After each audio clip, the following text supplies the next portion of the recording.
Sejam todos bem-vindos ao estudo diário das Escrituras. Hoje eu vou mandar um forte abraço aqui para Luciene Washington, tá bom? Ela compartilhou aqui falando, né, que gostou do testemunho que eu compartilhei ontem, falando que vinha duas mulheres ensinar, né, para mim as Escrituras, né, e que eu me sentia muito confuso, e ela se identificou com a história. Ela falou que também ela recebeu por 2 anos aí, né, as mulheres ensinando, não sei se é a mesma religião que ensinava para mim, né, que as mulheres eram da mesma religião, mas por 2 anos aí a Luciene, ela recebeu também a mensagem, né, e aí ela se sentia muito confusa até ela decidir parar. E mais para frente ela conheceu a Igreja de Jesus Cristo, né, e ela sentiu o Espírito do Senhor e se batizou na igreja. Né? Bom, tô falando resumidamente, né, o testemunho dela. Gratidão, Luciene, por ter compartilhado esse testemunho aqui no canal. Tá bom? Um forte abraço para você e bom estudo para nós, né? Vamos lá aqui para... Hoje eu vou compartilhar Lucas capítulo 2, do versículo 21 em diante aqui, tá bom? Falando o que está acontecendo aqui, né? Completado 8 dias de nascido, Jesus Cristo, ele é circuncisado, tá bom? Eles fazem a circuncisão e completado ali os 40 dias de purificação da mulher, né? Depois que a mulher tem um filho, ela passa por um ritual de purificação, de espera, e após esses 40 dias, então eles vão até o templo apresentar o menino Jesus, que é essa parte que eu quero compartilhar com vocês, tá bom? Então vamos começar aqui, deixa eu ver, pelo versículo 23, diz assim, ó: segundo o que está escrito na lei do Senhor, todo macho primogênito será consagrado ao Senhor. Então, Jesus Cristo, como ele era o primogênito, né, de Maria ali, o que aconteceu? Eles tinham que ir até o templo e fazer uma oferta para resgatar. Né? Conforme está escrito na lei ali, todo primogênito é do Senhor. E esses poderiam ser resgatados. Essa lei, ela começou a ser válida depois do Êxodo, depois da Páscoa, né? No livro de Êxodo, lá no capítulo 13 de Êxodo, o Senhor menciona: todo primogênito é meu. Ou seja, todo aquele filho, né? Se uma família tivesse 10 filhos, o primeiro filho, que é o primogênito, seria consagrado ao Senhor e ele serviria ao Senhor como sacerdotes. Mais para frente, essa lei foi mudada no sentido que o Senhor escolheu uma das 12 tribos de Israel para servir como sacerdotes, tá bom? Que era então a tribo de Levi. Mas como a Escritura disse que todo primogênito é meu, então na lei foi prescrita que o primogênito é do Senhor e que ele precisava ser resgatado, tá bom? Para ficar ali com a família. Então a família ia lá e fazia uma oferta ao Senhor e resgatava esse filho de volta, tá bom? Então era assim que funcionava. Mas era uma decisão da família. Eles também podiam não resgatar e consagrar esse filho ao Senhor, que foi a promessa de Ana lá no Velho Testamento, que se ela tivesse um filho, ela consagraria ao Senhor. Né? E esse filho foi quem? Samuel, o profeta. Né? Ele foi consagrado ao Senhor ali por Ana, sua mãe. Depois ela teve mais filhos também. Tá bom? Bom, enfim. Então aqui a Escritura diz que todo primogênito tinha que ser resgatado. E aqui diz que todo primogênito é meu, diz o Senhor. Né? Aqui tem uma profundidade que eu gostaria de compartilhar outras Escrituras para vocês falando sobre esse aspecto de ser o primogênito. Cristo, ele é o primogênito do Pai. Tá bom? Mas aqueles que herdarão o reino celestial também se tornarão o primogênito de Deus. Vamos compartilhar algumas Escrituras aqui, ó. Na seção 76 de Doutrina e Convênio, versículo 54, diz assim: estes são a igreja do primogênito. Então existe a igreja do primogênito também. A igreja do primogênito não é a igreja de Jesus Cristo dos Santos dos Últimos Dias e nenhuma outra igreja aqui na terra. A igreja do primogênito são aqueles que herdarão o reino celestial. Tá bom? Tem outras escrituras também falando sobre isso. Aqui em Doutrina e Convênio, seção 93, versículo 21 e 22, diz assim, ó: agora em verdade vos digo, eu estava no princípio com o Pai, e eu sou o primogênito, e todos os que são gerados por meu intermédio são participantes da mesma glória, e são a igreja do primogênito. Então aqueles que seguem a Jesus Cristo, e que vão receber o reino celestial, eles vão se tornar a igreja do primogênito. É interessante isso. Lembrando que o primogênito, Cristo, ele é o nosso primogênito, né? E nós seremos cordeiro com Cristo. O que significa isso?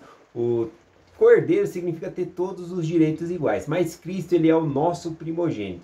E o primogênito, tá bom? De acordo desde a época patriarcal, ele recebe o direito de presidir todas as outros filhos, todos os outros irmãos ali, tá bom? Então isso é o primogênito, tá bom? Então Cristo, ele estará reinando sobre todos nós.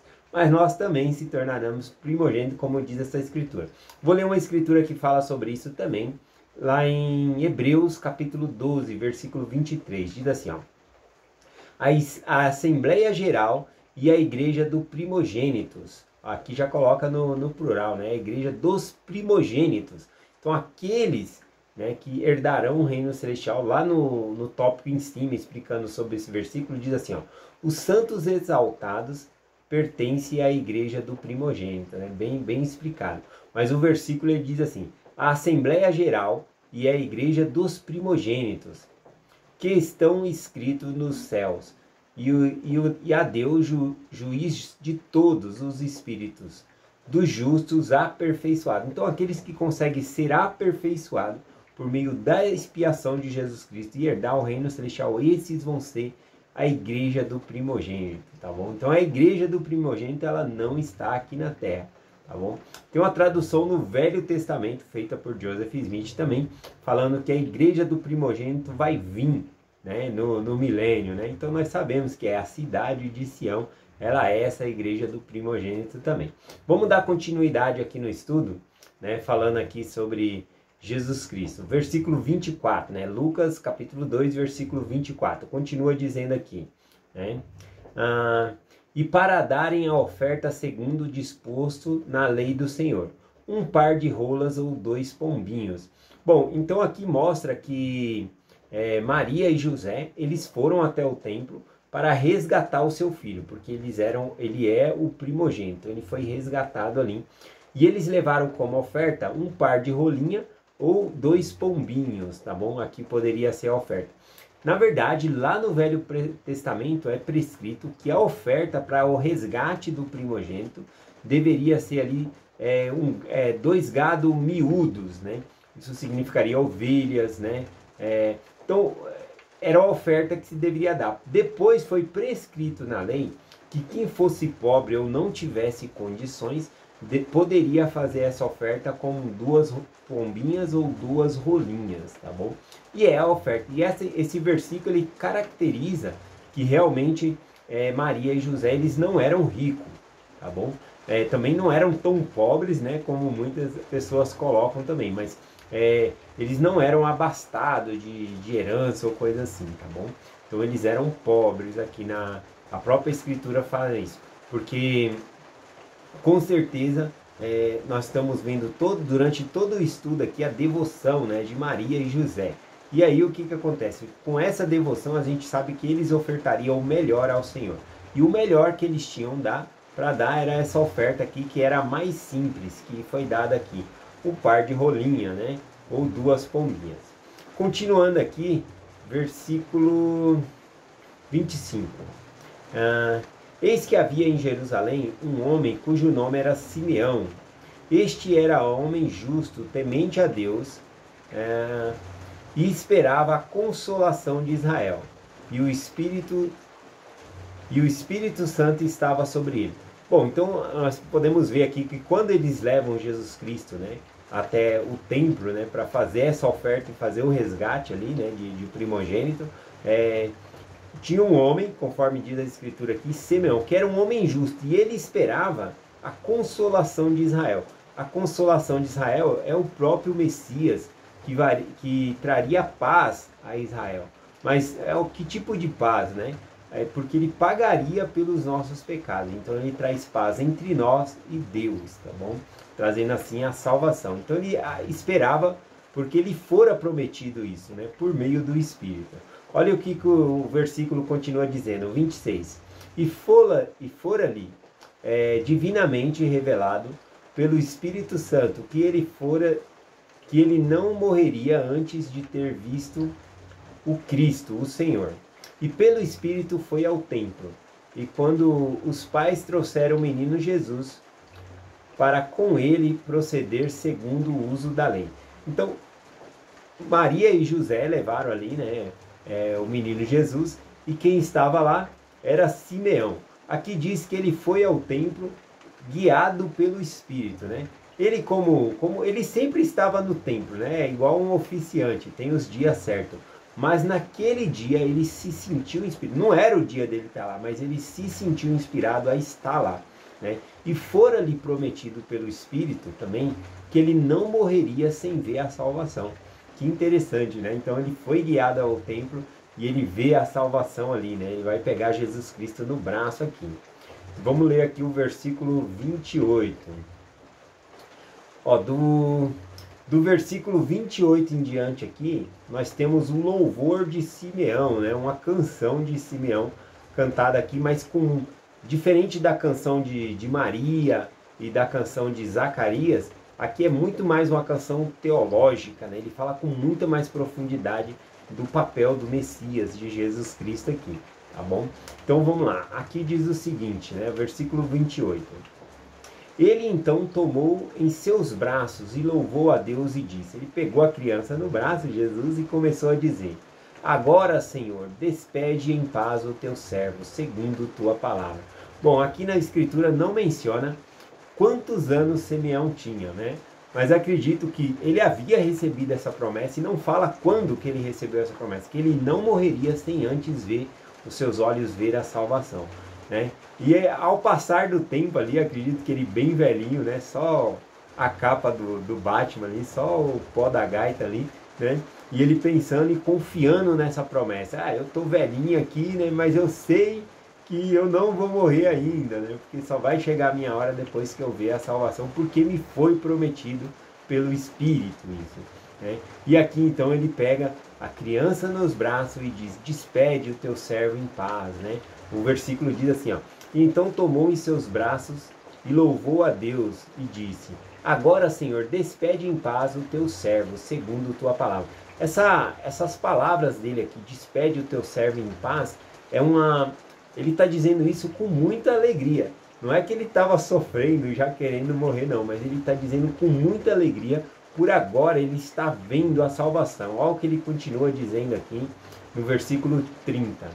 Pois já os meus olhos viram a salvação. O próprio Cristo, ele é a nossa salvação. Versículo 31. O qual tu preparaste para toda a face de todos os povos. Então Cristo, ele é a salvação não só dos judeus, mas de todos os povos, tá bom? E versículo 32 diz, luz para iluminar as nações e para a glória de teu povo Israel. Repara que para as nações, ele colocou que é luz para as nações. Cristo é luz para as nações. E glória para o teu povo Israel. Bom, qual é a diferença aqui, tá bom? Israel, eles tinham o evangelho, tá bom? Embora a gente vendo aí com Cristo no Novo Testamento, Cristo combatendo muitas formas que eles deturparam o evangelho. Mas eles tinham conhecimento do verdadeiro Deus, tá bom? As outras nações não tinham. Mas eles tinham o conhecimento do verdadeiro Deus. Então o que lhe faltava? A glória, tá bom? Então por isso que ele fala glória para o povo Israel. Mas para os gentios, que eram as outras nações que não conheciam a Deus, o Deus vivo e verdadeiro mencionado aqui, ele disse que Jesus Cristo é luz para as nações. Então esse Cristo seria a luz para tirar as outras nações da escuridão e ter conhecimento do único Deus verdadeiro e vivo. Então olha só essa palavra que linda, eu achei linda aqui o versículo 32. Luz para iluminar as nações e para a glória de teu povo Israel. Então para cada um o que lhe faltava, né? Para nós que agora temos a luz do evangelho, o que falta também? A glória, né? E essa glória nós seremos revestidos de glória somente quando Cristo voltar, tá bom? Então teremos essa glória conosco. Versículo 33. José e sua mãe se maravilhavam das coisas que dele se diziam, né? Então eles estavam muito não surpreso porque não sabiam da missão de Jesus Cristo, eles já tinham essa noção, mas chegar em um local, dar o seu filho ali, entregar na mão do sacerdote, e o sacerdote proferir essas bênçãos de alguém que você sabe que é a primeira vez que você está vendo ali, que ele não conhecia Jesus, não, é esplêndido isso. Então eles se maravilharam das palavras ali de Simeão. Continuando, versículo 34, Simeão os abençoou e disse a Maria. Então aqui depois que ele abençoou o menino Jesus e proclamou o que era a missão dele, ele começa então a dirigir as palavras dele para Maria, tá bom? Ele diz aqui, ó, a Maria sua mãe, eis que este está posto para a queda e elevação de muitos em Israel, e para o sinal que será contradito.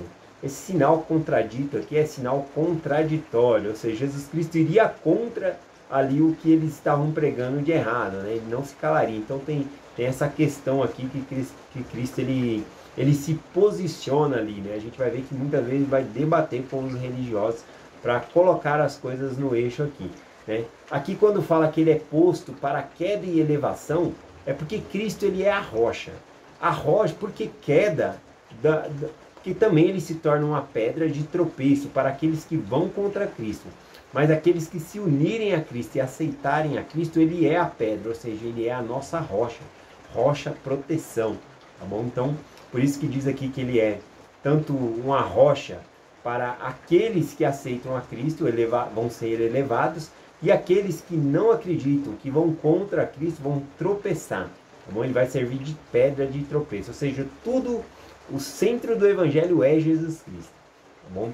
Vamos aqui para o versículo aqui que ele fala para Maria, versículo 35.